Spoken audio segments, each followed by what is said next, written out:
Welcome, listeners, to another episode of the Panel Pals, the comic book podcast for thinkers. We're your hosts, Jack Stewartson. And Diane Hitchings. Diane, another Friday, another recording session. How are you feeling? Ooh, I'm feeling pretty good. Weather's been excellent recently, so I have spent a lot of my free time outside, going for bike rides, enjoying the summer, enjoying it, not being awful winter weather. Yeah, can't complain right now. Yeah, we're in the dog days now. It'll be heating up. This weekend, hopefully the weather keeps up, but I'm going to a Renaissance fair, medieval festival thing. Which sounds like... You ever been to one of those? I haven't. Never really gotten the chance, and they always end up being out of the city. And when I'm out of the city, it's usually camping, so I never really get the chance. But is it going to be super hot this weekend for you? It'll be pretty warm. Yeah, and I'm most of the time that's really nice, but okay, are you dressing up though? Are you dressing up for the Renaissance Fair? I am dressing up. So it might be, we'll see how long that lasts. It might be a little sweaty then, because as far as I know, the Renaissance outfits are not very Alberta summer friendly. Admittedly, I'm wearing a linen shirt and pretty thin pants, okay, so that's not so bad. Awful. It's the cape and the the shoulder armor and the gloves and the boots that I'm a little nervous of. Yeah. Well, I'm sure there'll be shade in places, and that sounds very fun. No, my weekend is just a lot of working, and yeah, just working. Hustle and grind. Well, I mean, hustle and grind. We have to make money somehow as starving artists. Somehow. As starving artists, we have to be able to make money in some regards. Yeah, very true. Very true. Oh, this episode's going to be coming out in August, probably early August. You're doing something in August, aren't you? Yeah, no, I have a feeling this is going to come out way after, in 2 weeks-ish, 2-3 weeks. I have the Edmonton Animathon that I'll be at. Oh, so yeah, we'll be done. Yeah. I know, sometimes I think, I always forget that there's a delay between when we record and when they come out. But yeah, anyways, when this comes out, I will have had I will be tabling at the Edmonton Animathon, and yeah, super fun. If you missed it this year, go next year. It'll be great. We'll report back on that. Yeah. Next time. But we do probably have enough time in advance to be both of us are going to be at the Prairie Comic Festival in Winnipeg in September. This will probably come out before that. Yeah. You will also find both of us in their event zine that they're putting out. The anthology zine. One of the most fun parts of this convention is everybody who tables gets the chance to be part of an anthology zine. Yeah, no, I'm very excited. I have the one from last year, and it's beautiful, so I'm really excited for the one this year. Me too. You'll be getting, at least on my end, you'll be getting an exclusive version of a story that I'm working on. The event zine is going to be in black and white, so I did some special effects. It's like a director's cut of a different thing that will be coming out later. Yeah. How exciting. Yeah, no, my pages are black and white because I usually always work in black and white anyways. And it's part of my my gremlin story. Yeah, some pages that never didn't really make it into anything yet, and hopefully will maybe be a part of a story in the future. But yeah, no, I just exclusive. Yeah, I'm just no, I it's black and white, so I'm gonna take the opportunity to do just pages and pages of cross hatching because I'm insane, and why would I save my hands for later in life? Nah, you don't need them. No, you don't need them to draw. No, not at all. Are you ready to talk about Smurfs today? Yes, I am. I am very intrigued to see how we can talk for an hour about Smurfs. I'm interested to see how and what the topics are gonna be. Yeah, a little left field. Or last episode, you gave us a break from shonen manga, and this episode, I'm giving everybody a break from superheroes as we head to Europe for some European bande dessinée. So excited.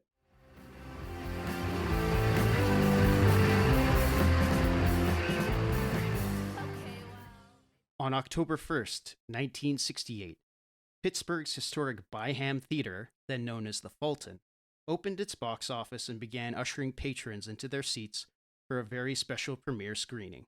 Being the first Saturday of the Halloween seasons, the matinee of that afternoon was a low-budget creature feature, popular among kids and teenagers during their weekend break. What followed was, in fact, the showing of one of the most shocking and influential independent horror films of all time. Audiences keeled over in terror at the horrifying realism of cannibalistic, undead carnage in stark black and white. What was perhaps as grim as the violence on screen was the film's tone and characters, both of which reflected the contemporary reporting of the Vietnam War and the ongoing civil rights movement. In the film's closing moments, Ben, played by black actor Dwayne Jones, sole survivor of the zombie horde, is shot down by a gang of roving vigilantes, left ambiguous as to whether they mistook him for a zombie or if they were bigots trying to get their kicks. That afternoon, the world was introduced to the twisted apocalypse of George A. Romero's Night of the Living Dead, and the resurrection of the zombie genre. Stemming from Haitian folklore brought over by West African slaves, traditional zombies were simply people resurrected by black magic. Richard Davis's Encyclopedia of Horror explains that zombies born of voodoo is a result of a blending, an adaptation, and assimilation of Catholicism through the lens of Creole tales of Hungan priests, bokors, or witches resuscitating a recently deceased corpse in order to perform mundane or repetitive tasks. There is some evidence to suggest that legends of voodoo practitioners had developed a way to induce catalepsy, a condition causing the loss of consciousness, extreme muscle rigidity, and slowed breathing, through indigenous herbology and pharmacology. Other theories suggest the stories of real zombies were simply the otherization and subjugation of the mentally ill. Either one or a combination of all of these scenarios inspired the initial appearances of the zombie in literature. 1932's White Zombie sees an army of mind-controlled ghouls under the control of Bela Lugosi's voodoo master. The earliest of EC Comics' Tales from the Crypt all featured tales of the undead being resurrected to haunt the living. And while Romero's zombies seemingly take influence from all of the above, where Night of the Living Dead innovates is its viral cannibalism. Alone, Romero's zombie is dangerous but manageable, only able to shuffle towards a target in its direct, perceivable range in order to eat them. But once bitten, and if not consumed, a living person will become infected with the same symptoms of their attacker, transforming into another zombie in a matter of hours. Once amassed in a crowd, Romero's zombies are a nigh unstoppable horde, able to ransack and demolish any barricade or obstacle in their path, their only weakness being the destruction of their brain or fire. They serve no master, and there is no return from zombification. The only inoculation against the virus of the undead is a swift second death. There's a missing link that binds the original folk zombie and the modern zombie, and it can be found in two of the most unexpected places, Belgium and the Congo. In 1885, at the peak of European expansion, King Leopold II of Belgium had decided it was time to conquer a fiefdom of his own. Under the guise of humanitarian aid to end the slave trade in West Africa, Leopold and the African International Association established the Belgian Congo Free State. The Belgian regime imposed cultural homogeneity under the auspices of bringing civilization to the region, rooting out cannibalism and hunger. Instead, they brought brutality in corporeal and capital punishment. While slavery was outlawed, in its stead, the entire population of the country was treated as an indentured labor force for the land's rich minerals and rubber supply. Reportedly, according to Atrocity Watch Africa, the Leopold regime ordered the cutting off of the heads and hands, flogging the Congolese to death, starvation, burning villages, and severe punishment for those who did not meet the quota for rubber production. Pressure wouldn't be to decolonize until after 1960, after international pressures and multiple rebellions against the oppressive regime, leading directly to the Congo crisis and continued instability within the region. Another factor in Belgium's exit from Africa was the climate. Situated on the opposite hemisphere with a completely different environment, made for a harsh adjustment for most Belgians in the Congo. Part of Belgium's colonization campaign involved trying to eradicate the blood-eating insect, the tsetse fly, native to most of sub-Saharan Africa. The tsetse fly carries trypanosomatidae, a parasite which, when entered in a host's bloodstream, causes trypanosomiasis, or sleeping sickness. Symptoms include anemia and lethargy, leaving most hosts in a zombie-like state, susceptible to humans and livestock alike. All attempts to quell the tsetse fly have thus far been unsuccessful, and likely was a frustration when attempting to bring agriculture from Europe southbound. Speaking of Europe, born in 1928 in Schaerbeek, Belgium, Pierre Colliford, a.k.a. Peo, was having his own frustrations. Having little success in both art school and churning away in a small animation studio, Peo sought to break into the gradually rebuilding European print comics industry, inspired by medieval fantasies like Marcel Cahn's Les Visiteurs du Soir, and translated reprints of Hal Foster's Prince Valiant, as well as the success of Hergé's Tintin, a job Peo had interviewed for. Peo created his own strip, Johann and Peewit, a medieval fantasy.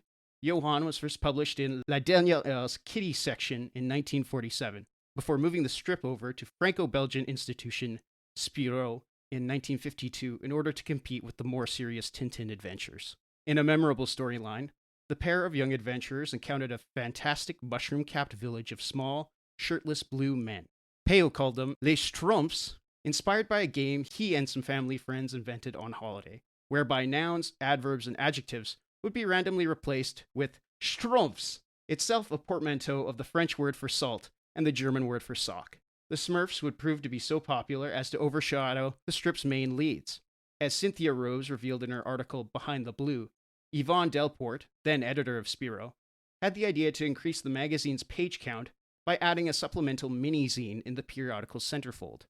Seizing an opportunity, Delport asked Peo to conceive a standalone Smurf strip to fill these pages. The narrative presented in The Purple Smurfs, the inaugural Smurf story, gives a brief introduction to Smurf Village and its inhabitants in some faraway land. While most of the Smurfs are working diligently, one lazy Smurf is sent by the patriarchal leader of the community, Papa Smurf, to go by himself to chop wood. While in the forest, the lumber Smurf is annoyed and bitten on the tail by a bzzfly.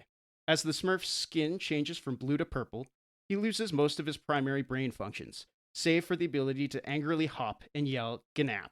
Growing impatient, Papa Smurf sends a scout to find their comrade, and when the anomalous Smurf is discovered, they hogtie him to try and get a proper diagnosis and cure. The Purple Smurf frees himself, and after biting another Smurf on the tail, spreads his condition. Gradually, more and more Smurfs are bitten, and what was a few cases becomes a full epidemic. While the number of healthy Smurfs depletes, and running out of ideas for a cure, Papa Smurf is able to catch the bzzfly and find the cure to the problem: tuberose flower pollen. Armed with bellows full of the pollen, the remaining blue Smurfs attempt to make a standoff to cure the horde of purple Smurfs. During the scuffle, all hope seems lost as a fire breaks out in Papa Smurf's lab. But a circumstantially placed explosive pot next to the tuberose pollen explodes, spreading the spores through the air and curing all affected Smurfs. The village celebrates their survival against the epidemic. The Smurfs have gone on to become a global phenomena, as many as 40 Smurf albums have been collected and translated into 55 languages. The Smurfs made their jump to animation in 1965 in Les Aventures des Schtroumpfs, a collection of 5 black and white shorts distributed as a theatrical feature, one of which adapted The Black Smurfs. The Smurfs would enter the American zeitgeist when Hanna-Barbera adapted the characters and storylines for television. First aired on NBC in 1981 on Saturday mornings, the cartoon was a mega hit, spawning merchandise and specials based on the characters and the world of Peo. In its 16th episode, they would adapt the Black Smurfs storyline, but recolored and retitled the episode as The Purple Smurfs in order to avoid racial controversy. All subsequent reprints and adaptations of the storyline have followed the trend since. The Smurfs continue to be a massive international franchise, spawning 4 Hollywood theatrical features, one coming out this year, July 18th, 2025, theme park attractions, t-shirts, video games, cereal, and more. All this while dodging multiple controversies, ranging from claims that the Smurfs represent communism, anti-Semitism, and even Satanism. Ultimately, the horde of Purple Smurfs, or Black Smurfs, weren't necessary. The Blue Smurfs had already taken over. Diane, what did you think of the Purple Smurfs?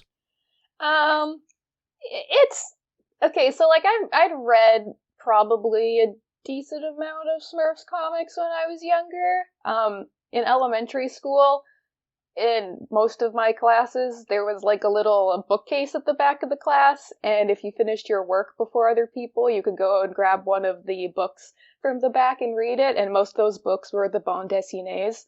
I was in French immersion, so like getting kids to read the French bande dessinées was a great way to like improve literacy. And so obviously I would try to do my work as fast as possible so I could go read the comics in the back of the classroom. And the three ones I remember most is being there were Tintin, Asterix and Obelisk, and the Smurfs. And yeah, I remember like the Smurfs were fine at the time. Asterix and Obelisk were definitely my favorite of the ones, and I didn't really care that much for Smurfs. And like I think that's kind of continued on till now. I hadn't read the Purple Smurf one before. Surprisingly, that wasn't one of the ones we had in the classroom in grade 4. Um, and when I read this, I was like, okay, yeah, it's a Smurf story, yeah. I don't know how we're going to talk about this for an hour. And then I read the little blurb at the back, and then I see it being like, yeah, the original title of the first story is Les Smurfs Noirs, and I'm like, oh god, oh. Okay, yeah. Let me piggyback on your story there, Diane. I was also in French immersion, and our school library had a French section which included a bande dessinée section of albums, and they had the original Les Smurfs Noirs, the Black Smurfs. It was my favorite of the bande dessinée that they had. Mostly, first of all, it's such a simple read, right? There's not a lot of words even in its original French, and like. I loved the sound effects. I loved how, like, just how bleak it ended up becoming in the end. As a kid, I thought that was so hilarious, and I loved the design of the Black Smurfs, of Les Smurfs Noirs. I understand why they felt the need to recolor, because, like, obviously it's a racial allegory, right? Am I wrong about that? I don't think so. Yeah. You don't think so? I don't think you're wrong. I think, yeah. Oh, you don't think I'm wrong? No, I don't think you're wrong. But here's the thing. I like that version a lot more than the Purple Smurfs. I think the Black Smurfs look genuinely way cooler than the Purple Smurfs. It reminded me, as a kid, I have a vivid memory of drawing them and thinking, oh yeah, it's like Black Suit Spider-Man. Oh. It's like Venom. Oh, I love that. Yeah, I mean, like, fair enough. Like, as a kid, yeah, why wouldn't you think that, of course? I mean, personally, when I was reading through it, and I was, like, trying to, like, imagine what, like, I didn't read it as the original Black Smurfs, and I was just like, I think, like, the purple's probably better than black, because, like, if they were colored black, then, I mean, when their mouths are closed, you wouldn't be able to see their mouths at all, because the lines are in black. I think he might have, I'll send an image in our chat. Okay. Of, what they would have looked like. Okay. Yeah. And I was like, I don't know, I like the color contrast of the purple and the blue. Yeah, I don't know. I think they look fine. I just think that's funny. So you're saying when you were a kid, you liked the Smurfs better than you liked Asterix and Obelisk? Yes. Really? At least this volume. And it would have been the only one. They might have had one more, because I kind of remember some volume of Smurfs where they're hanging out with, there's like a cameo of Johann and Peewit. And I think our library did have, maybe I'm conflating that our school had a volume of Johann Peewit and it had a Smurfs cameo in it or something. Yeah. No. Yeah, I definitely remember Tintin and Asterix and Obelix more than I remember the Smurfs, and I think that's because I liked those series more than the Smurfs. I never really cared about the Smurfs, and there's like multiple reasons for that we could get into later when talking about that, but I mean, yeah, I have no nostalgia for this one, but evidently you do. Now, here's the thing, Diane. I only have nostalgia for this single story of Smurfs. We're reading from the Paper Cuts 3-in-1 volume. Yes. Which translates 3 different Smurf stories. They're not the first 3. They skip one. But these other 2 stories, they're so dull. They're mid. And like, to me, there's not really any difference between them and the Purple Smurf story. Maybe it's because I do not have the nostalgia for it, so for me, there's no difference of them.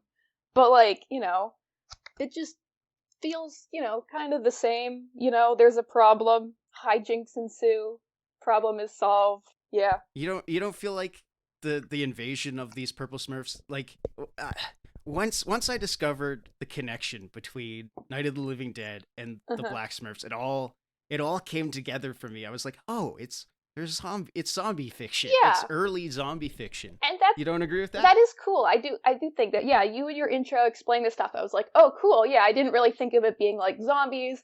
And then with like the tsetse fly, I'm like, okay, cool. There's like, actual stuff informing this, including other less than favorable things influencing it. But it's like, yeah, that's cool. It's early zombie fiction, neato. But like, it's the Smurfs. Like, it's are the stakes really that high? No. What are they gonna do? Kill a Smurf? No. It's the most dangerous I think the Smurfs ever feels. Yeah, and it's like, okay, fair enough. In Asterix and Obelix, they're not gonna kill one of the main characters, and even in Tintin, they're not gonna kill one of the main characters. And like, but it's, yeah, I don't know. I don't know if it's because the art style or if it's like the genre and like the intended audience, which I assume the intended audience is kids, but like, and obviously I'm not a child anymore, but like, yeah, it just feels kind of toothless. It's like, oh yeah, well obviously the blue Smurfs aren't gonna lose. Oh no, we're doomed, as Papa Smurf says, and then obviously not. It's a Smurf comic. And, like, that's the point. Sure, yeah. We're not going to have an actual existential horrifying comic where they do all become Purple Smurfs and, like, then it ends dark like that. No, of course not. It's a Smurfs comic. But, like, yeah. Yeah, especially after reading, like, the other two Smurf stories in this volume. One involves a Smurf trying to learn how to fly, and it's all, like, it's slapstick comedy. Like, you can't actually, they don't seem to be able to have any harm, like they can't get hurt. It's all kind of, it's like cartoons, which I don't know, they are cartoons. I mean, like, yeah, I wouldn't want to see I don't know that I necessarily want to see a Smurf splat on the pavement. No. Trying to learn how to fly. No, like, it's funny. They force feed a Smurf a bunch of bricks. Right. I think the comedy works way better. I especially like how at the end of that comic, there's the one panel where he's like extra heavy because he ate all the bricks, and his little feet make little indents in the bottom of the panel. I like that. You know what? Yeah, that's fun. I kind of like that story better than I like the Purple Smurfs, because, I don't know, I think the comedy is funny. I like it. I mean, it gets kind of repetitive, and, like, it's kind of, like, obvious, but, like, I think it's funny. Yeah, there's a reoccurring motif of all the, eventually, like, all the people that he's either stolen from or he's acquired their things keep asking, where's my thing? Where's my thing? Where's my thing? And, like, it is funny, like, there's the two people who are like, hey, where's my broom? And the other one's like, hey, where's my broom, too? And then you're like, haha, that is kind of funny. And, like, to me, it's kind of like a little novelty. It's cute. It's just like but it's like, I never really have any really reason to come back to Smurfs, despite, like, the slight nostalgia. But I will say, like, aesthetically, I think it looks good. Like, the art, it's an excellent bande dessinée, like all the other very famous bande dessinées. It's popular for a reason, because it looks good. I think it's pretty good cartooning, too. I think Teo was criticized heavily both at the time, I don't know if he is today, but for being a really stiff illustrator. Like, I don't think any of his stuff pre-Smurfs were ever any good, even Johan and Pee-wee. I think Smurfs allows him to actually get expressive and a little bit bouncier with all the action, right? Yeah. Like, yeah. He's not beholden to the anatomy that we are when you're trying to draw realistically or whatever. Yeah, and looking at this, I would never think that this is like an author who got criticism for drawing stiffly. No, I think it definitely works with the character designs. I mean, I will say, if like I were to compare this to Asterix and Obelix, the action and like the fluidity and like how that informs the comedy in Asterix and Obelix is better. Like, even though those characters are human, I think they are more like malleable and drawn less stiffly even than the Smurfs are. And maybe like that's one of the reasons I think I like it better. Yeah. I don't know. I like how all of like I'm just flipping through. None of these Smurfs are stationary. They're always in movement.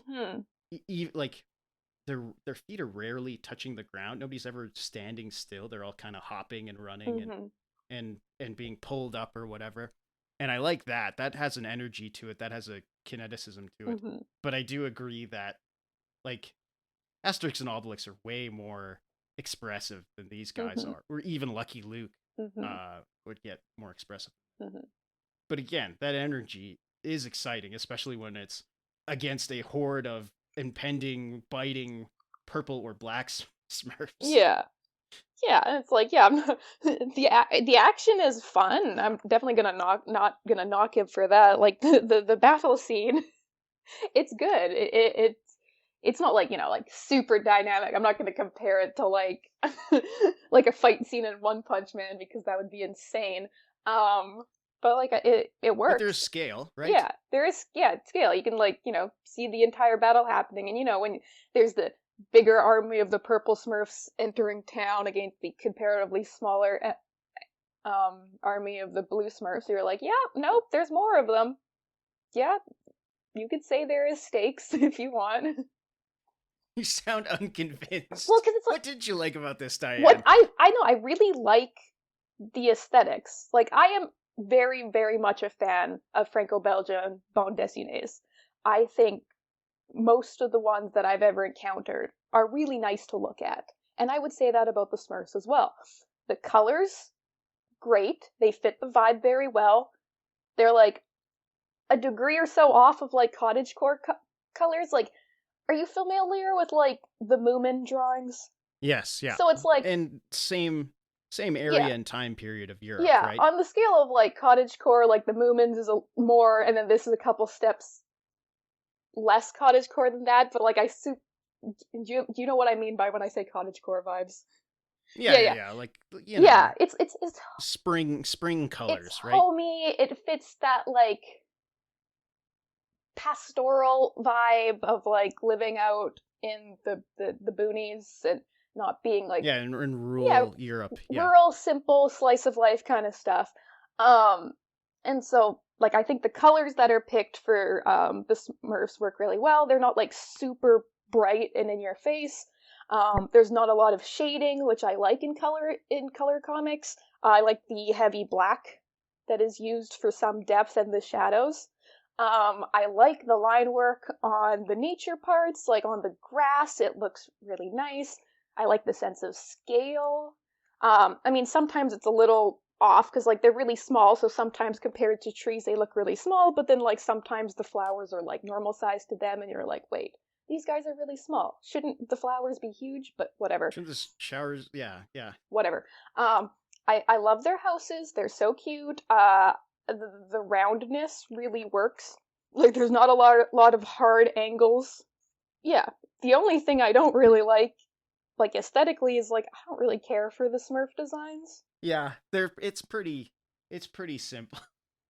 It's amazing that this ever, I guess it's not amazing. It makes complete sense that these guys would become like marketing like a franchise mega hit. Yeah. It's like the freaking, what do they call it? The Minions. Minions, That's right? exactly what I was thinking. Yeah, they're cute, simple. You can ascribe any personality trait to any of them, yes. and you kind of get it. Yeah. And that is also one of my reasons that the Smurfs were less interesting to me than other Franco-Belgian comics. I don't like how there's not really much for characters. I am way more a fan. They're all one-dimensional. Yeah. I am much more a fan of character-driven stories than just general things happening stories. Like, I am always a proponent that the most important thing when writing fiction or stories of any type is the characters. And secondary is the plot and the setting and all of that. Because, like, yeah, if you can, like, remember what a story's about, but you don't remember a single character's name, it's like, okay, what was the point then? What, you don't remember Papa Smurf? Yeah, there's Papa Smurf and Jokey Smurf, and then the girl. and the other one. Yeah. And the other one. There's the brainy Smurf. Yeah. And then there's, what's his name? Gargamel or whatever that we aren't introduced yet. And then he's got a cat. Yeah, those are things I know just because, like, I think I saw the live action movie a long time ago, and it had those characters in it. It is telling that the most famous Smurf story is the one where they introduce the girl, the Yeah. only girl. And honestly, when I was like younger, that like the concept that horrified me, and it probably does still to some day, just being the only girl in just a sea of undifferentiated other just random dudes, like, it's horrifying. Yeah. Especially if the girl's Yeah. personality is, she's a girl, she's got heels, She's the girl. she's got eyelashes, yeah, she likes more feminine things. And it's like if they made a comic about like the people, like the symbols on restrooms or whatever. yeah. Like it's like, really, this is the best we could come up with. Yeah, and like, I don't know, it's always just really boring when it's like, I'll make the girl version of the thing, and all they do is like slap eyelashes or like maybe lipstick on the character, and they're like, yes, it's the girl, and I'm like, okay, that's stupid. I've met guys with nicer eyelashes than me, this is dumb. But we don't have to deconstruct the way that female characters are displayed in comics in this episode. Speaking of deconstruction, do you think that the Smurfs is worthy of? I mean, I'm not the only one to like go in depth on what the Smurfs represent. Do you think it's even worth evaluating in terms of like politicization or like what does the Smurfs mean? Is it even a question worth asking? Yeah. Because a lot of people have asked it, and it's like, over this? Yeah, because like on one hand, it could be just a dude made these little goofy characters and then just tossed them into situations. But you could be like, oh, but also maybe he made them specifically trying to say something about something. I don't know. Maybe it is all about communism. Who knows? And it's like, yeah, I guess. I don't know enough about Peyo and the Smurfs and like what was going on at the time. Because like, I mean, it seems very detached from all things real life. They live in a secluded little village in a place that doesn't exist, and the only interaction with humans really is like evil sorcerer dude trying to turn them into use them to get immortality. Is that what he's looking for? Something Or like a potion, or he wants to eat them or something. Like, I don't know. Yeah. Again, I don't care. I don't care about Gargamel. I don't care about the Smurfs except for in this very specific context. Because like, if you were to compare it to like Tintin, have you ever read the first volume of Tintin? The one where he goes... Tintin and the Soviets? Yes. Yeah. Yeah, I have that volume, and like, you can obviously tell a lot more in that kind of story what the author's views are about what's happening at the time. Because Tintin is like he's like a journalist or something. Fun fact, I had no idea what he was as a kid. When I was a kid, I was like, this kid is like the same age as me. Why is he going to like America and doing things? No, Tintin's actually like 20 something or whatever. Maybe, I don't know. And he's a journalist. That went over my head when I was like 10. But it's like, yeah, obviously a story like this will tell you more about social things. And even like Asterix and Obelix, because like there was a lot of anachronism there. And they met a lot of different ethnicities of people, some of which were handled a lot worse than others. Like, that even had a little more social commentary. But like the Smurfs, I don't think it's too much of a stretch to say it's literally just like a story for kids about goofy little shenanigans. And of course, it's impossible to take the author's ideas out completely. The art will still be some reflection of Peyo in some way. But I don't think it's too much of a stretch to say it's like a goofy little story for kids, because like these characters appeared once and then they were popular, and it's like, okay, let's make a comic out of them. Doesn't that seem kind of a lot like Despicable Me happened? Everybody loved the Minions, and then they made a Minions movie. It is weird how history rhymes like that. I don't think Peyo suspected that these characters would explode with the way that they did. And it wasn't immediate, right? Like, sure, Smurfs did get a spin-off very early in Spirou's like expansion into the big comic magazine that it was. And then they very quickly got a series of cartoons afterwards. But it took like 20 years between that and the 80s American cartoon before they became like the recognizable Smurfs brand that we know it today. They were still the Schtrumps. If you're a European, you might recognize them. But like, yeah, I do wonder what Peyo's thoughts on the success of Smurfs was. I mean, I'm sure he was loving it. They were a cash cow. He was probably living it up in a mansion by the time that he was done with them. But like, from what I read in this Comics Journal article, he was an aspirational workhorse journeyman cartoonist. He really wanted to come up with something in the vein of Tintin. And this is not that. Yeah, like saying that, oh, he like in your intro, you said he like applied to be an assistant to Alger. And it's like, yeah, that would have been so dope. I would have loved to be an assistant to Alger and work on Tintin. That'd be so fun. And it's like, yeah, all I can think about, like, because, like, this wasn't what he set out to do. He started with, what was it called? The story of those two dudes? The medieval? Johann and Peewit. Yeah. He started doing that, and then, like, the Smurfs accidentally got popular. And all I can think as an artist is, like, personally for me, do I want to say it's, like, selling out? Ooh, that seems kind of mean. But it does kind of feel like that. And that just makes me sad. Because, like, as an artist, I specifically draw just what I want to draw. And, like, when we were doing our comics program, like, the things that were the most popular, and still are, is, like, autobio comics and, like, middle grade comics. And, like, young adult. And those are the ones that, like, sell the best. There's so many, I mean, like, I love the fact that there's a bunch of middle grade comics. That would have been junior high me is very jealous because that didn't exist as much when we were younger. There was like you could read Bone and you could read Amulet maybe a couple years later, and then Archie comics, of course.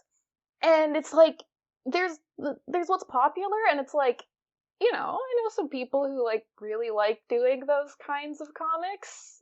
And that's great, but all I could ever think was, I would rather be poor and not successful than sell out just to make what's successful and what's gonna sell well. Because, like, that's not gonna fulfill my soul as an artist. And that's what art is. It's the self-actualization part of life. Well, at least for me. Obviously, not all artists think that way. So I'm not gonna, like, lump everyone in together, but it's like, this Peyo, he made a comic, and then one aspect of it became popular, and then he made this kind of cutesy comic for kids. Was that really what he wanted? Did it make him fulfilled? I would hope so. I hope it did, but I don't know. I think Peyo also existed in a time where he could do both. Like, even if Johann and Peewit wasn't nearly as successful as the Smurfs, I think he still made he made it. I should have looked into that, but I think there are at least a dozen albums of Johann and Peewit. So, like, you know, it's not like he had to abandon all of his other artistic prospects. Today, I don't think that's possible for anyone, just because it's such hard work to get anything off the ground working. Because again, art is and media is just so fractured. You know, you take what you can get at this point. It looks like there were 13 albums of Johann and Peewit, ish, or which is a decent 13, run. I'd be proud of that. 13, 17, I don't know. There's conflicting numbers. I am not going to look it up while we are literally talking, but yeah, a good amount. Yeah, no. I'm glad that he got to keep doing that. Yeah. Do you think the recoloring was necessary? I'd say yes, because, like, even if it wasn't, at the time it was made, intended to be a racial caricature or anything, things look as they do. Like, there's a manga that's quite old, from probably around the same time as this, called Cyborg 009. Have you ever heard of it? I'm aware of what that... Yeah. I've never read it, but I'm aware of it. Yeah, and Cyborg 009 was a comic that had a bunch of, like, 9 or so main characters, and they were, like, kind of superheroes. I'm not going to go into the lore of it. Maybe we'll talk about it sometime. But, like, in their cast of characters, there was, of course, obligatory one girl character. Ooh, she was a ballerina. Ooh. But they also had a First Nations character, and they had a black character in the main cast. And all of their main characters, oh, and there's also a Chinese character. And they were all, very important characters, and they were always portrayed in a good light. But the way they were drawn was, especially the black character and the Chinese caricature, was very much like a racial caricature. And even though that wasn't the intention, from the story, I don't think that was the intention of the artist and the author. But that's just how they were drawn, and in later iterations of Cyborg 009, the black character was drawn much differently. So it wasn't very, like, minstrelly. It was way more better looking and less of a racial stereotype. And I think, like, this kind of has the same problem. I don't know if Peyo was, like, racist. I don't know what he was trying to do here, but no matter what his intentions were, like, your intentions aren't always the thing that matters the most. If it comes across looking a certain way, even if that wasn't your point, it's still useful to change. We can have this as a historical thing, like SCHTROUMPFS can still exist in a historical context, and it's important. We don't want to erase it completely, because it is a thing that happened. But if I'm gonna be given a comic to a child, I would prefer they read the Purple Smurfs, because it doesn't really take away from the story. But, like, maybe when the kid gets older, you can give them the SCHTROUMPFS and explain, like, the historical context, and give them the little intro essay you gave at the start explaining the colonization and the tsetse fly and all that stuff. I recall in one of our class discussions, we were talking about Will Eisner and his Spirit Run, and how, despite how influential those comics are, there is a main character, a main member of the cast, who, like in Cyborg 009, is a minstrel caricature of a black person, of a black American. And the discussion was, how do you rectify this in the modern era? Do you censor it? Do you just put a disclaimer at the beginning explaining what happened? Do you remove those stories where he appears? Do you just remove the panels where he appears? And I offered the solution of, you just redraw him. And that's what they've done here with Purple Smurfs. They've just recolored these characters. Yeah. I think, again, that is probably the best way to go about it. I think the disclaimer also works. It's just too bad that the black Smurfs look way cooler. Yeah, like, I don't think the purple delineates them enough from the blue Smurf. Like, purple is just a mix of red and blue. Shouldn't they be the opposite of blue? You think they should have been, like, orange? Orange, yes, yeah, totally. Maybe I'll do maybe I'll just take a picture and recolor it later and see how it ends up looking. Yeah, like, I don't know, like... Yeah, like looking at the picture that you put in the challenge, yeah, the contrast is really nice. It's just... They look evil. They do look evil. They're evil when they're black. But, like, they are just a little bit uncomfortable to look at. Yeah, totally. And I do think the contrast works. The only thing I don't really like about it is because, like, there's not a lot of shading in Smurfs, and really the only tone used is like with black for shading. Coloring. Yes, all the shadows are they're just blacked out. Yeah, if they're the black Smurfs, then it's like it's kind of making them just a shadow, and it's like they don't stand out really to me, because the shadows are kind of meant to fall into the distance and, show depth and whatever. So making the black Smurfs black, now they kind of look like a shadow, blah blah blah. I don't think it really works that good. I will say that the contrast does look nice. If it was a black and white comic and the Smurfs were all like white or very light gray tone and the black Smurfs were black, I think that would be good. But if it's a color comic and you're using black as the shadow color, I don't think you should have, like, an important thing really be black. Just a personal opinion. Fair enough, I guess. Yeah, fair enough. Yeah, and I think, like, in general, like, contemporary sense, like, purple is kind of, like, a more monsterish color to color a character. Yeah, it's not. Yeah, I suppose that's true. Yeah, I mean, like, obviously they can't color him red because Papa Smurf has his red outfit, which... And their houses are red. Like, the Yeah. mushrooms are mostly red. Yeah. Never really thought about Papa Smurf being, like, red colored, because I'm like...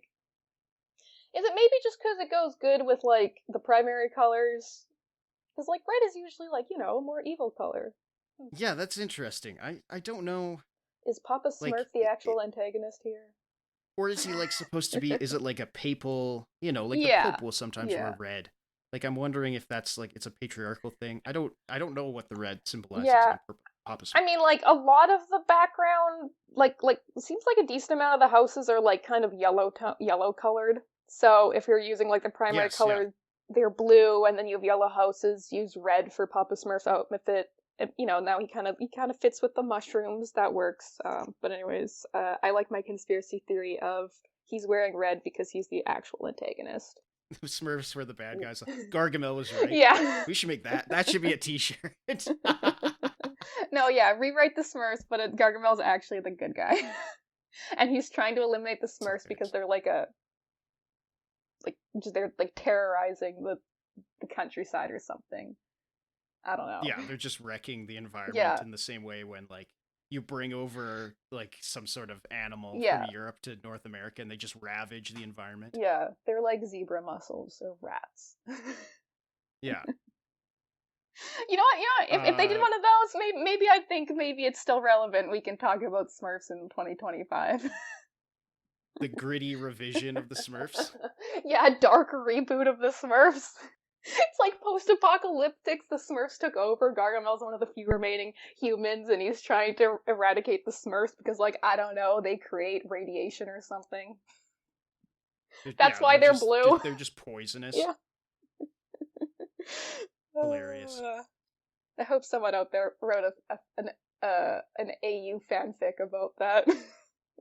Yeah, that sounds like something like Garth Ennis or Alan Moore would have come up with. What if them Smurfs were bad? No, it sounds like something I'd find on fanfiction.net when I was like 13. Fanfiction.net. Where some like other 13-year-old was like, YouTube. Yeah, edgy Smurfs reboot. The Smurfs were bad, actually. Yeah. They were the bad guys. Gargamel's in a coma. We talk about translations usually exclusively in your episodes, so I'm happy to do it here. How do you feel about the translation? How do you feel about the re-lettering of this edition? Like, the fact that like they make the sound effects English, or just like everything is. Yeah. Because I'm like, it looks like the only thing that hasn't been changed is the Gnap. That looks hand lettered. That looks like it was taken from the original. But everything else has been re-lettered. Yeah, I guess, I didn't really look at it that closely, but yeah, I guess the onomatopoeias are different in English than in French. Oh yeah, there's like, you think the originals, like, if you look really closely, some of the onomatopoeias have like a little bit of a white line around them? Yeah. That's the new ones, you'd say? Those are all new, I would say. Ew, why did they do that? Why did they have the white outline? Was that just to show us? They look horrible. All of the lettering in this looks bad, except for the Gnap. Yeah, like... Here, I got one. Look on page 22. Look at the very center panel, where the disguised Black Smurf is throwing a stool. The BAM? Look as close as you can. Look underneath the BAM. Like, it's that panel. Yeah. Look at Papa Smurf for a second. Like, that's what illegible. Is that? What is that? Why is that there? Yeah, why is that a mistake? I don't know. That's so funny. I didn't notice. I was just looking at the BAM, and I'm like, why does it have a white outline? I mean, and also they just took that font from freaking Blambot for sure. Yeah, I've used that font because I'm like, the one that I think is really ugly. Go to page 15, second row from the bottom, most far right column. There's the Gnap and Ow in the same. Yeah, all the that owl looks so ugly. It looks bad. The white outline does not match. No. I didn't notice that. I didn't look at it that closely, but like, not a fan of that. I mean, I don't think the lettering in the bubbles is bad. Like, it's fine. It doesn't look too different from what I think it originally. It's okay. Yeah. Except for it matches like looking on page 19, it matches like on the pots. Mm-hmm. It's the same wording, which is like it looks like it's just hovering over the art. It's like, no, come on, guys. They could have just put it on a different layer. Like... Or you know what? Hand draw those ones as if like Papa Smurf hand drew them on itself. Am I gonna go on a tirade now about hand lettering? Yes, please do, because honestly, this looks horrible. So when these comics were originally done, were they hand lettered?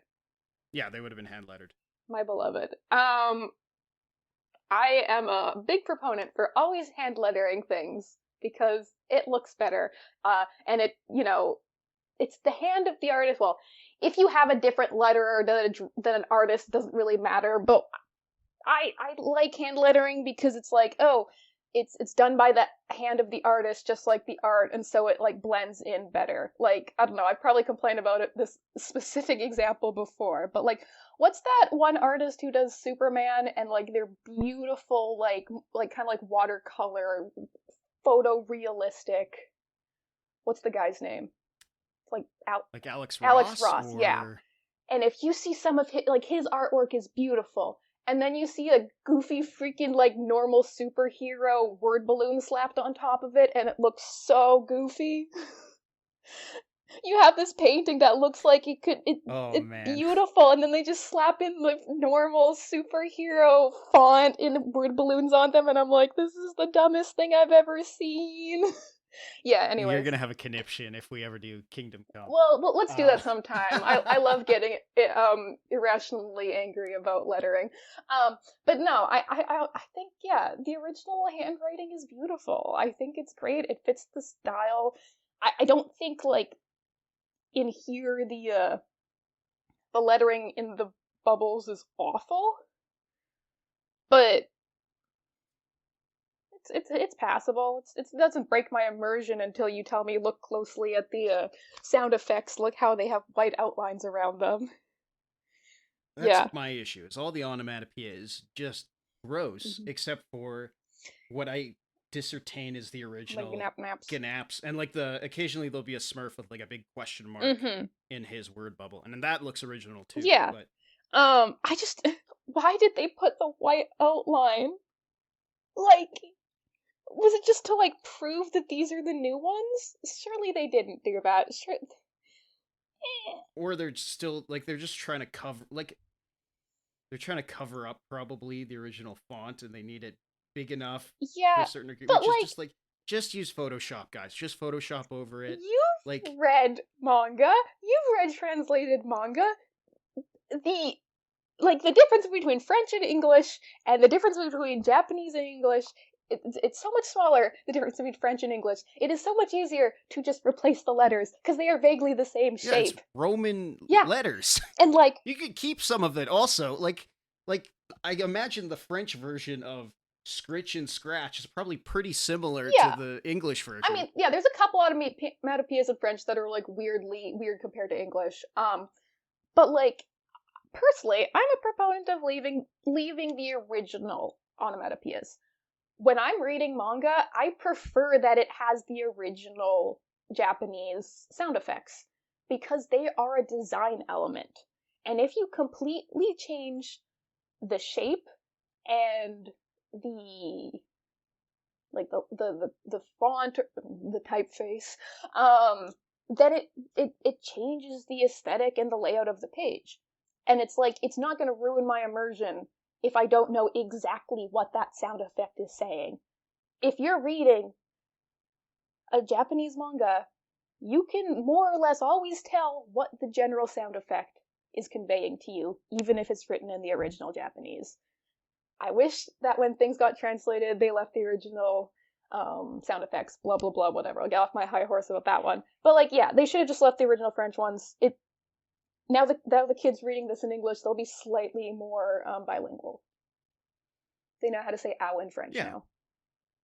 Yeah, exactly. It's not going to confuse I mean, they already speak in a Smurf language. Why bother?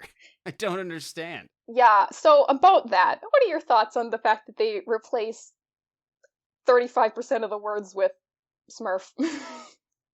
I think it's funny if you're a kid. Yeah. It does kind of remind me of, you ever see that Robot Chicken sketch where it's Avatar, like Gargamel turns himself into a Smurf. It's like Avatar. Um, and it's like so childish. They replace like fucking shit with Smurf until they don't, and that's the joke. Is I don't know what that word is. Yeah, it does sometimes come across as like it seems like a euphemism for something. Yeah. Yeah. And that's like kind of cute, I guess. What do you think about it? I mean, like all I could think when I was reading it was, oh, it makes writing the script easier. You don't have to really decide what's actually happening. Yeah, you have Papa Smurf saying, "I'm gonna try to Smurf a cure." It's like, oh, great. Now you didn't even think about that word you had to use. You could just put Smurf in. So much easier to write the script. And like sometimes you're like, I'm not even sure what word was supposed to be there, but like you still get the idea of what's happening. And it doesn't really matter because it's a Smurf story. I don't think we're missing any like minutia by potentially inferring one of the Smurfs slightly incorrectly. I don't know. I'm sure it was funny when I was a kid. I don't think it's funny. Yeah, it is childish. It's childish, which I assume this was written for children. Yeah. Yeah. It's written for children, but they almost all turn into zombies and potentially die. Or not. Yeah. I think that's the other interesting thing that's not explored in this is, well, what happens if the outbreak, what if they get all the Smurfs? Then what?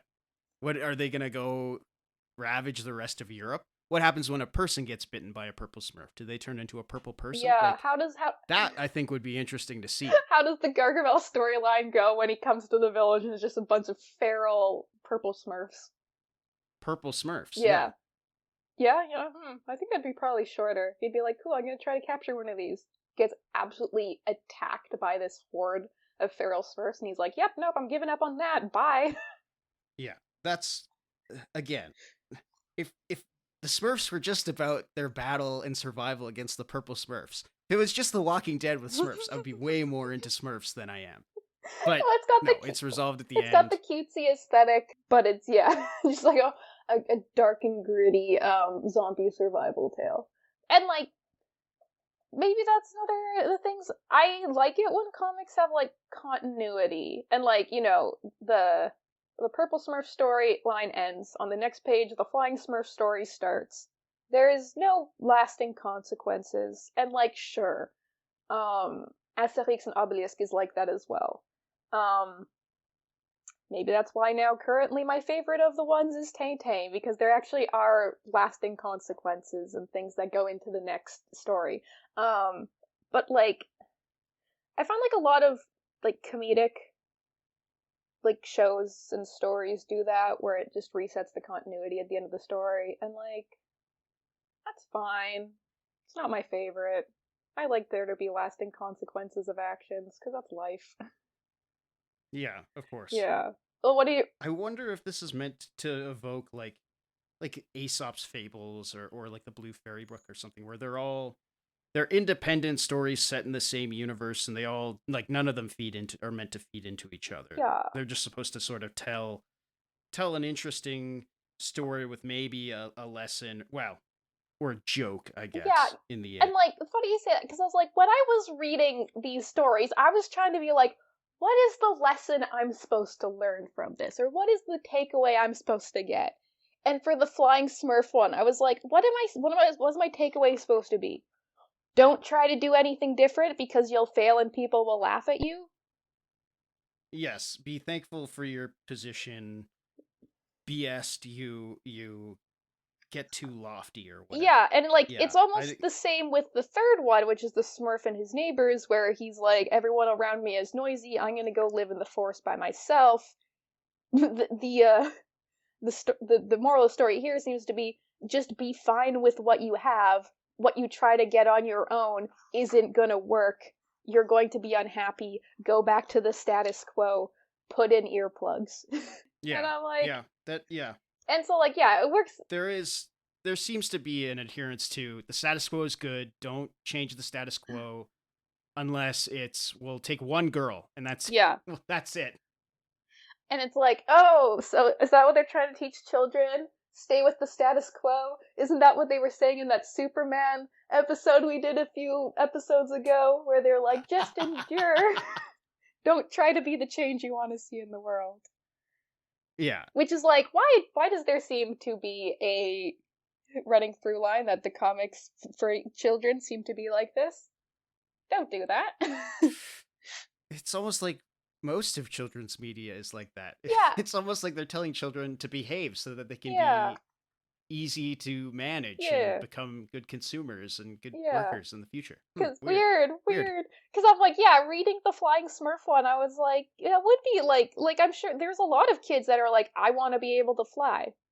I thought that for a while. I'm sure maybe you did as well as a child, thinking, wow, I want to fly. Of course I tried to fly as a kid, Thinking, oh, if it's windy enough, I will lift off the ground with my kite. Or like, I don't know, like... Or if I jump off this tall enough playground structure. Or like, what I would do is like, when there was kind of like a little bit of a hill by my elementary school, and like, if it was really windy, you'd like open up your coat and like try to run down the hill and hopefully take off. Yeah, totally. And so when the moral of that story seems to be, you're gonna fail. Don't even try. Just go get those, chestnuts that he was looking for? Walnuts. Just go get the walnuts like your dad told you to do. It's like, I don't like that. And it's like, this guy trying to be different he's just shown as like a stubborn idiot. And I'm like, that's not a good way to teach children things. I think they should be able to have their imagination. But maybe is this another edition of us reading way too far into like something that is just children's media that's supposed to be just telling a funny story? We're just like those guys who think that the Smurfs are satanic. Yeah, or that they represent communism, which like, I mean, doesn't not show communism, but they all seem to be pretty happy and doing just fine. Yeah, it's almost like if you all work together for a common interest, you can get things done efficiently. Yeah. Weird. Yeah, and then everybody gets to live a relatively little happy life out in the countryside. Everybody's housed. Yeah. There's no homeless Smurf. No, there's no homelessness. Everyone gets along pretty well. Or hungry Smurf. Nope. I mean, I'm sure they have a character, like, in a story somewhere where he's just like... Yeah, there's probably glutton Smurf, but not starving Smurf. Yeah. I don't know, maybe those people who were saying it was showing communism weren't wrong, but, like, they were wrong because they were like, this is bad, it's showing communism. Now I'm just like, well, it's not bad, it's just maybe Papa Smurf should be a little bit nicer and let people, want to achieve their dreams of flying. What? No, I'm just, I don't know. I'm just laughing. We're talking about the Smurfs. We're never going to talk about the Smurfs ever again. Why? Because you don't think they're relevant? The hell no. Then why? Tell me why that as time of recording this, next week, there is apparently a Smurfs movie coming out. I don't know, man. And guess what? It's got the same plot as that first Smurfs movie where they go to the real world. They go to the real world and Gargamel's there. And a pop star plays Girl Smurf or whatever, Smurfette. Yeah, like they already made this movie. I don't know what they're doing.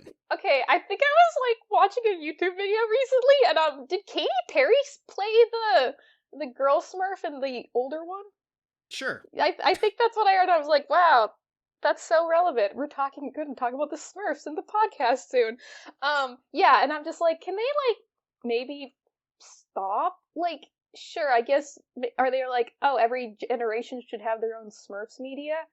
Well, it would be nice if movie companies thought like that, but I'm sure it's just, hey, the last Smurf movie made a decent amount of money, we'll make a new one. Yeah, but was the last Smurf... Except for I don't think it did. Did it make enough money to warrant another one? I don't think so. I think it's way more cynical than that. I think they're like gonna have another Smurf multimedia push. Like there'll probably be another Smurf. I mean, the front of this book says, see Smurfs on Nickelodeon. Yeah. So clearly there's some sort of animated series ongoing right now. Yeah. So I think that they're just trying to advertise that with another theatrical feature. Yeah, and like, I don't know, maybe part of the reason I don't really like this is because it's like, when they just try to make a creative property into a product, that just grinds my gears. because, like, then it's removing any artistic integrity that these were created with. And sure, if this was created as a spin-off that was popular, so it wasn't really created with the intention of just creating it for its sake of creating something and telling a story, it was created because it was popular, and they're like, okay, we can sell this. Maybe didn't have the most artistic integrity at the start, but, like, are we really gonna drain every last ounce of anything worthwhile just to make another awful movie? I guess. Yeah. Kill me. But this time with Rihanna, because she's popular. Yeah. And Nick Offerman, because he's a recognizable voice for the grown-ups who have to drag their kids to the theater. And, like, I wonder, like, I'm probably not gonna see the movie. Maybe I'll watch a video reviewing it at some point in time, so I only waste, like, 10 minutes of my time instead of however long a movie is these days. But instead of 80 minutes? Yeah, yeah. But it's like, kids movies are usually supposed to be at least slightly enjoyable to adults, right? I'm sure they'll have some joke about it'll be a shitty joke. Some sort of adult joke that'll go over kids. They always do that. Stop, they're not good jokes. Yeah, I don't. Like, I don't know, man. I don't care. I don't care about the Smurfs. Are you gonna go watch the Superman movie that's coming out this year? I'm seeing it tonight. Excellent. As of recording. Yes, I heard it was coming out today, and I was like, oh, okay. Well, next week next time we talk, you can tell me how the movie is, and will tell me if it's worth seeing and if it's like the last one that exists. Anyways, sure. Are you going to see the Fantastic Four movie that's coming out this year? I think I have to. Yeah. I hope it's good. Yeah. And then, are you going to see the Smurfs movie that's coming out this year? I've never seen any Smurfs animated anything ever. Yeah. I have no intention. I have no interest. Yeah, it's like, these are all movies that are based on comics that did you pick all these comics for a reason? Because there are movies coming out of them this year? Maybe I did. Yeah. Maybe I will say that at the season finale of why I picked the stories that I have picked. Oh no, do you have like a running through line? And it's like actually... Maybe I do. Maybe keen listeners have already figured it out. My God, or maybe they haven't and they need to look for the clues. Is the first like word of every essay you write gonna like turn into like a Rickroll or something? Spell a sentence. Yeah. No, nothing that in depth, but there is a thematic through line that ties all of my episodes together. Ooh, I can't wait. Fun fact, the thing that ties my episodes together is I wanted to talk about it. Oh, don't say it. No, because you do had two. Huh? I don't know if you know it, but yours do too. Whoa, really? Okay, cool. I can't believe you're pulling the strings behind this without me even knowing. Ooh, how exciting. Oh, no, this is accidental. Oh, really? But I recognize what yours are all about. I can't wait till you tell me, and I can't wait to see if you think it's still true with the next one I pick. But anyways, so anyways, blah blah blah. You picked a lot of things that have movies coming out. Comics are still relevant. People are making movies out of them. But are the movies good, and why do people still care? Do people care about comic book properties anymore? And it's like...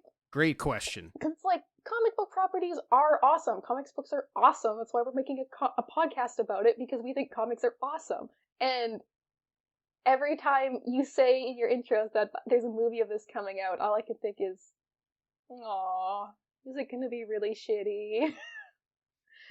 When's the last time there was a good one? I don't know if it's just movies are bad in general, or I'm just like over it, or they are just making worse movies, or they're running out of ideas, or whatever. Can't wait to hear your review on the Superman one. You know what? I think for completionist's sake, you should probably go watch the Smurf movie. Ooh, hard sell. I don't know. I really do think that thematically it is important. Is it worth a $15 ticket? Is it worth a $15 ticket? Here's what I'll say. If they made a Black Smurf movie or a Purple Smurf movie in this day and age, I'd be first at the box office. Okay, how about you wait till it goes to like this? Okay, do they have like this the less cool movie theaters anymore. You know, like how the movie theaters would go to The dollar theaters? Yeah, do they have those anymore? Not anymore. Okay, because I remember we'd always go No. to that, like, the Movies 12 or whatever on, like, a Tuesday matinee and watch a movie for, like, $5 or something. I don't know if that exists anymore. I mean, yeah, they still do cheap Tuesdays or whatever. Okay, yeah. well, anyways, Yeah. I think, like, because you are committed to your craft of comics and writing about comics, you should probably go see the Smurf movie and tell me how it is. I should do it to feed my mind problems, my my mental health issues. I'll think about it. I mean, because if you're gonna see the Superman one and the Fantastic Four one, you gotta see the Smurf one. Or at least, I don't know, wait till it comes out on streaming. Wait till you can see it as part of, like, on Netflix or whatever. Or yeah, I can have it on in the background while I do something else. Yeah, while you're that is far way more possible. While you're like, way more likely. while you're drawing, just have it in the background, or while you're like doing the dishes or something. Yeah. I don't think the movie's is way more likely. It's not gonna be good. None of them are good. No, wait, you said you've never seen one. No, I've never seen them because none of them are good. Well, how can you say they're bad if you haven't seen them? Because you have taste. You know what? I think for completionist's sake, for this episode, you're gonna have to go out, watch all the Smurf movies, and then put your review in the show notes. You know what I did for my research on this episode? I watched all 3 of Romero's original zombie movies. I watched Night of the Living Dead, Dawn of the Dead, and Day of the Dead instead of watching anything Smurf related. Fair enough. I only read the Purple. Well, I read a bunch of articles related to Peo and the Smurfs, I guess. But instead, I watched, which, by the way, amazing movies. Truly one of the greatest trilogies in all of cinema. Yeah. Part of the research I did for this was I looked up the Smurf Wikipedia page, I looked up Peo's Wikipedia page, and then I spent a long time thinking about Tay and Asterix and Obelisk and being like, if I were to bring one, I like these better. And I was thinking, you know what? I'm usually the manga expert here, but I think I would definitely bring Tay and Asterix and Obelisk for a week because I love them a lot, and I own a lot of the Tay books anyways, so... So yeah, I think I probably spent more time thinking about Tay than I did thinking about the Smurfs. As I hope all human beings do. Yes. I really can't wait for your reveal about the themes of all the things you picked. Because I will say, when you when you said, the next thing we're gonna do is the Purple Smurfs, I was like, huh, okay. And then, when I, Why? Yeah, no, and I was, hanging out with my parents, and I was like, oh yeah, I got a bunch of books from Jack for, next episodes. Here's the one we're doing next, and I hold up the Purple Smurfs, and my mom, looks at it, and she's like, huh? Why? What's wrong with this? Yeah. And I'm like, I don't know, man. I can't wait to find out. And then I found out when I read at the back that it was the Les Schtroumpfs Noirs, and I was like, oh, okay, I can see now why we might be able to actually talk for an hour about this. Because I was literally how on God's green earth is Jack going to talk about the Smurfs for an hour? I can't wait to see what that starting essay is. Truly, I've been thinking about this episode a long time. Oh? This was one of the earliest ones that I thought we have to talk about this. Part of it is my nostalgia of that initial volume that I read as a kid. But part of it also was, there's actually something going on here that is not going on in the rest of Smurf media and Smurfdom. That is true. Just I guess you could say it like in Tintin, the first volume of Tintin in the Soviet Union. It's different than the rest of Tintin. Yes, totally. Mm-hmm. Both artistically and in its plotting and theme. I think the art's pretty cute, but it definitely is different. I don't think does he even have a mouth? Anyways, I'm trying to think back to it, but it's different. It's almost like the pilot episode. I don't know. There's a bunch of manga where they have their pilot test chapter. That's the one they submit to the magazines to be hey, this is my idea. is this comic good? Like, I don't know if you've ever seen, like, the first, like, original test chapter of, like, Death Note. It's quite a bit. No, It's never. quite a bit different. It's cool. I'll try to find it some time and see if I can find it when we eventually do a Death Note chapter. But like that's kind of like what this kind of feels like. It's like the test chapter, and then evidently it gets changed a little bit when it gets serialized in general. And in some ways, it's kind of more interesting. I think that's not uncommon. No, right? No, it's not. Especially with manga. It's very, very common. And I guess in terms of you caring about this, you have nostalgia for this Purple Smurfs, or Les Schtroumpfs Noirs as you read it originally. How does it hold up? How do you feel about it now? Like 20 years later, whatever. Is the nostalgia enough to carry it for you?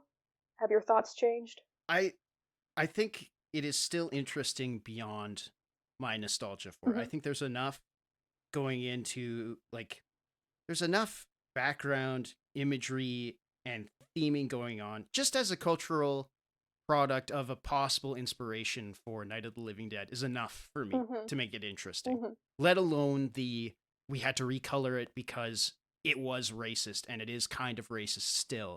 I think that makes it an interesting text, regardless of how problematic it is. Like, because of its problematic, I think it makes it interesting. I think it makes it worthwhile. And because it spawned a mega hit franchise, I think that's also noteworthy that it all comes from this. Yeah. But again, I only care about this one. How many pages is this? 20. Like 20 pages? Yeah. 22? 20. 24 pages. That's all I care about. Well, any of these characters or the world. It starts on page 5, so it's literally like 20 pages. Yeah. 20 pages. Yeah.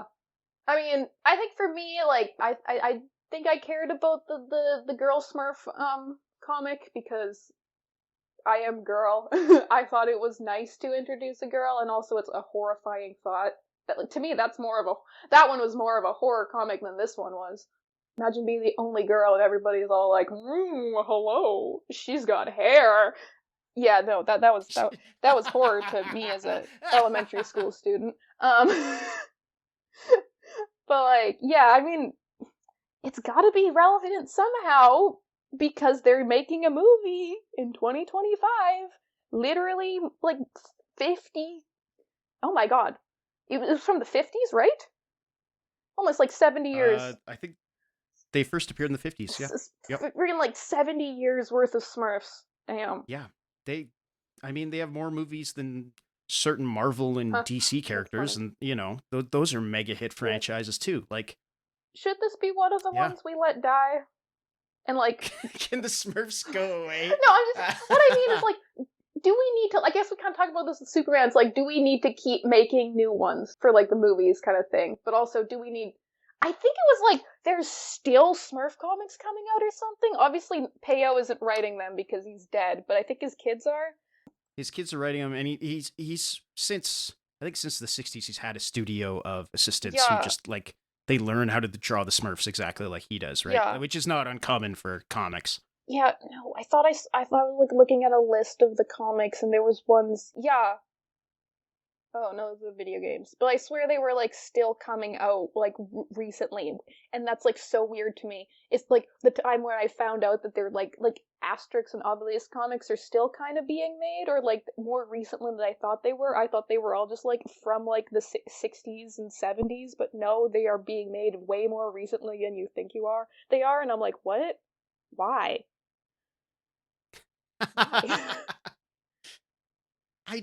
That is something I wonder about. I'm sure we'll have other episodes where we discuss this, but, like, why does anyone feel compelled to read stuff made after the creator is gone, right? Like, yes. Like, why would you ever read a Peanuts story not drawn and written by Charles Schulz? Or, like, why does anyone read Garfield? You know what I'm saying? Like, the guy who invented Garfield doesn't even work on Garfield anymore. Why does anybody care about Garfield? Yeah. I don't know. Okay, so, like, I don't know. The only time I can think it's kind of relevant is when it's, like, just to finish the work that the guy was doing. I mean, hey, they're still making Berserk, even though Yeah, but I don't want to read that. Okay. Like 41, I'm out. I'm done. Okay, for example, to bring something up I already talked about, Cyborg 009. The author died before it was able to be completed. His son, I think, finished it. So it actually had an end. Does the end make sense? God, no. I still have no idea what is happening. But at least it has an end. And if, like, the author had an end envisioned and just wasn't able to complete it and somebody else can complete it to his specifications, good. But when you have something that doesn't have, like, an actual end, like Smurfs, Asterix and Obelix, or some of the newspaper comic strips, like, I think, like, the Family Circus is still going on. Yeah, and that guy died in forever like, ago. like the 70s or something. And it's like, for something like that, it's just a product. It's not art anymore. It's just a product. And yeah, at that point, no. I mean, like, I'll still keep reading Berserk. I want to know how it ends. Like, if Oda dies before One Punch is finished, I still want to read the end. I'm invested. I'm over 1,000 chapters in. Of course I'm invested. But for something like the Smurfs, there is no end. How can there be if there's no continuity, if it resets after every story? What's the point? Yeah. There's no point. And they'll just keep making movies with the exact same premise. Because it's a product. It's the same plot. It boggles my mind. Like, that movie, I don't know. I say it's not that old. It's like 20 years old at this point. Or so. Well, 10 or 15 years old at this point. It's like, but, like, we have streaming now, and like you can go find this. It's not like, you know, it's not like the old days where a movie played in theaters once and then maybe you saw it on TV and then that was it. Like, or you get the DVD. Yeah, you just get the DVD. Right, it's preserved. I'm sure you can find it for $5. Yeah, the first film of the live action. You can probably find the first two. Oh, the live action ones was from 2011. Yeah. Yeah. Oh my god. Apparently it was a trilogy? Sure. Yeah, they had an all animated one, which if I was going to watch any Smurfs, it would be that third one. Yeah. Because there's no humans. It's all animated. I won't, but... Yeah, it's like, if you're making a comic book thing, make it animated. I swear to God, why make things live action? I don't care. I don't care about real people. Make it animated and make it look good. Bring back 2D animation, please. Anyways, have we gone on enough tangents about the Smurfs? That's enough. That's enough of the Smurfs. Do we have a thesis about this other than... We spent more time... The Smurfs should be zombie fiction. I mean, it is zombie fiction. They keep resurrecting it from the grave to make monotonous garbage. Literally. I think a good thesis is, I think we spent more time in the Smurf episode talking about not the Smurfs than we did talking about the Smurfs. Yeah, I think that's fair. And and it is literally the zombies. It's a zombie franchise. Wow. The Smurfs are zombies. Did you come to this with that in mind? Wow.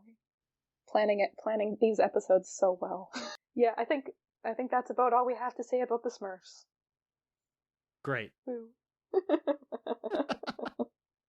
Thanks for listening. You can find me, Jack Stewartson, on Bluesky at Phantom Power Press.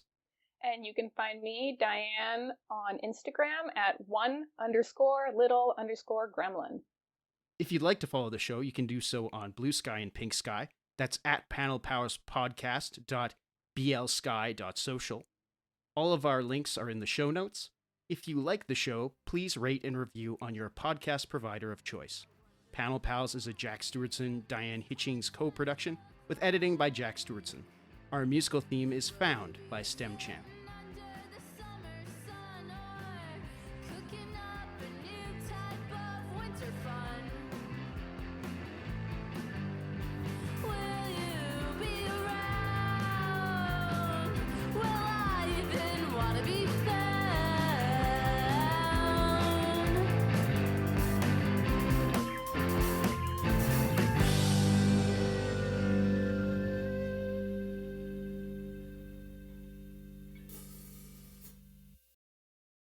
Apparently, according to this Wikipedia article about the Smurfs, it was suggested that Quentin Tarantino would play Brainy Smurf, but it didn't work out.